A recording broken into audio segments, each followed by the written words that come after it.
Hey everybody, welcome back to World History with Mr. Finn. We have completed Rome. The end of Rome happened in, I'll do a timeline in a second, 476 AD.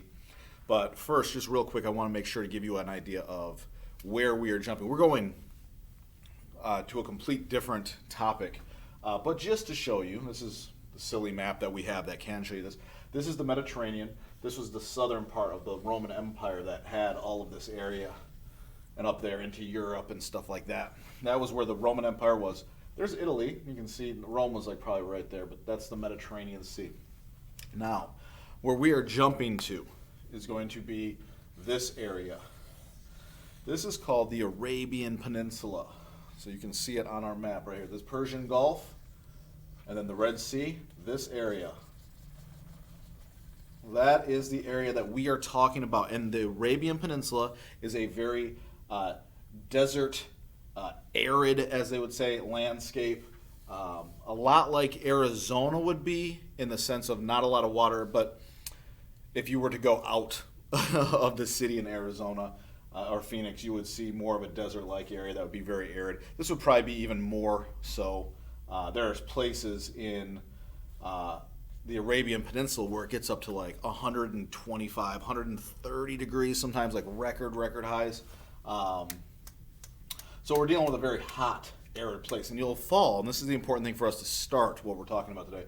The Arabian Peninsula falls between India here and Asia and the Mediterranean world of the Roman Empire. And so there was goods like spices and silks and things that you would get over here in Asia that would have to come across to the Roman Empire, and it would come through the Arabian Peninsula maybe by ship and then go this way or through this way. The point is, people living in this area had a like a lifestyle of traders that would run caravans that would take goods from this side into the Mediterranean world. So they were right in between where good stuff was and where that good stuff was trying to get to, which is over here because the Roman Empire wanted to bring those imports in. So that is where we're talking about today, and what we're going to talk about is what I'll move you over here for. So here we go. Give us some room. Let's get our map out of here. Boom. Mr. Finn, let's get into the Arab world. The Arab world and the world of Islam. Let me give you a couple of these definitions to start. First, Islam. Islam is going to be the religion that is pretty much what we're talking about now. All right. The religion, Islam. It is going to be a monotheistic religion. Mono meaning one God. All right, so this is the religion that's going to come out of that Arabian Peninsula that we were talking about. Now, the people that lived on the Arabian Peninsula were called Arabs. Arabian Peninsula, Arabs. So, quick definition for you. People who lived on the Arabian Peninsula. So, those people are called Arabs. Now, this is a subtle difference that I want to make sure that we get to, and this is why I left up these definitions. So, Islam is the religion that these people are going to follow. Arabs are technically the people who live on the Arabian Peninsula, but the people who are going to be following the religion of Islam are actually called Muslims. Follow Islam. So, followers. So, like we talked about Christianity, that was our last religion. People who followed the messages of Jesus, who was considered Christ, were called Christians. The people who are following Islam are called Muslims. Now, this is the point. This is why I'm bringing this up. All Arabs are not Muslims. However, a majority of Arabs are Muslims. So it's a subtle difference because, and this might not be something that applies to you in your everyday lifestyle. As far as I don't know how many people you know who are Muslims who follow Islam and things like that, or how many people are from the Arabian Peninsula. However, I'm bringing it up because many people use the two terms to mean the same thing, and they don't technically mean the same thing. Arabs could be other religions. Strictly Muslims are the ones who follow the religion of Islam. So where we're going to start today, where we're going to get into, not too long on today's video, is going to start with the life of Muhammad. Muhammad is he's basically a merchant. What you could also call a trader in the sense of trading goods. And we're going to start with the life of Muhammad because he is important to this because his messages are going to be the foundation and the beginning of this religion of Islam, which is going to be central to what we talk about in the Arab world. So let's talk about Muhammad quickly. Muhammad is going to enter into this world of the Arabian Peninsula. He is going to be orphaned, meaning that he is not going to have a mother and father. He is going to be orphaned at a young age, and he actually gets pretty lucky because as he grows up in this time period, he's going to grow up on a trade route. And on the trade routes is where you're going to see cities. Smaller cities, stops along the trade route. So if you remember, like I said, goods were coming from the Asian world across the Arabian Peninsula, getting to the Mediterranean. And on these trade routes, you would start to see cities pop up as these caravans, people bringing goods to the Mediterranean, would need to stop for food and water and rest. And so these cities would pop up, and that's where Muhammad is going to be growing up. Muhammad is going to start to work. So we'll just continue Muhammad's early stories. He actually works for someone named Khadijah. Khadijah is a widow.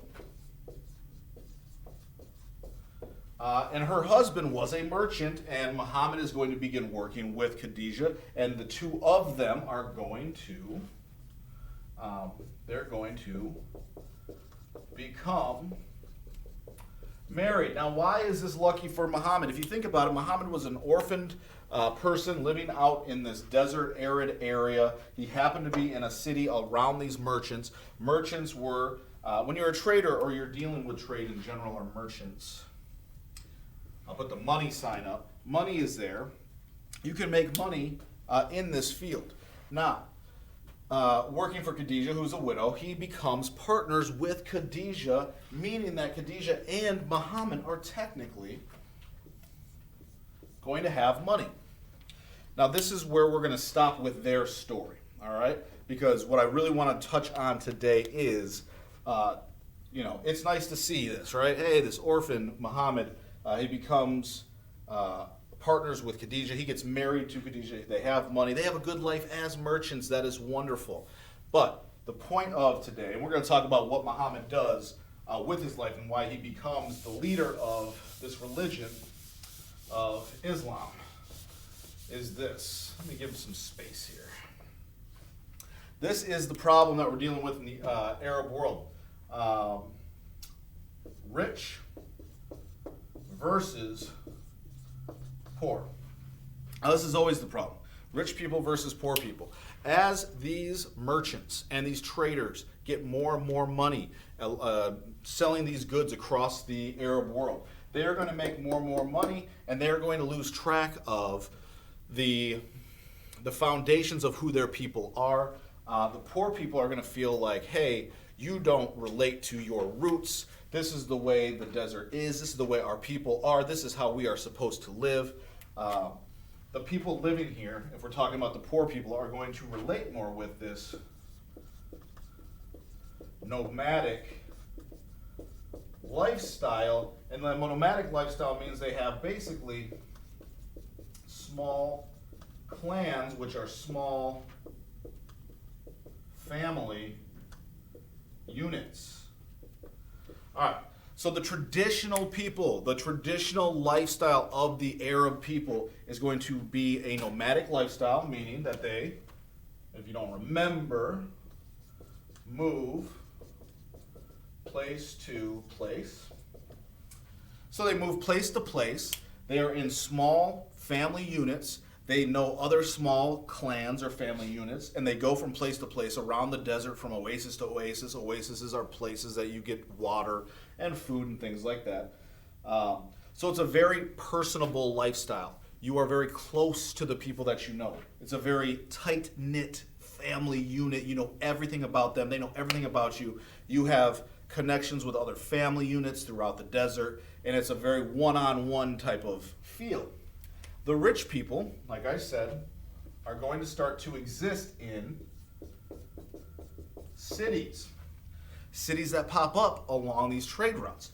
When you find people living in cities, you are going to start to see more people, population goes up, and what that means is not as close.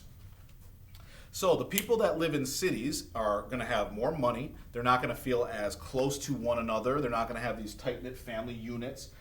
They're losing track of the traditional life of the people who lived in this area. And the poor people are looking at them like, hey, you know, you're living in big cities, you have money, this is the way you're supposed to be, this is the way Arabs have always been, and you're losing track of it. The rich people say, hey, you are just silly people living out in the desert, you're not cool, you don't get it. And so what we're seeing in this time period is going to be a split between the poor people and the rich people, and really more about the people who are living traditionally the way that Arabs had always lived, people who lived in the Arabian Peninsula, how they had always lived, versus these merchants and people who were now moving away from the ancient ways of the people. And Muhammad falls right into this world, and he's falling on the side of a merchant trader who's going to have money, being seen as a richer person living in cities.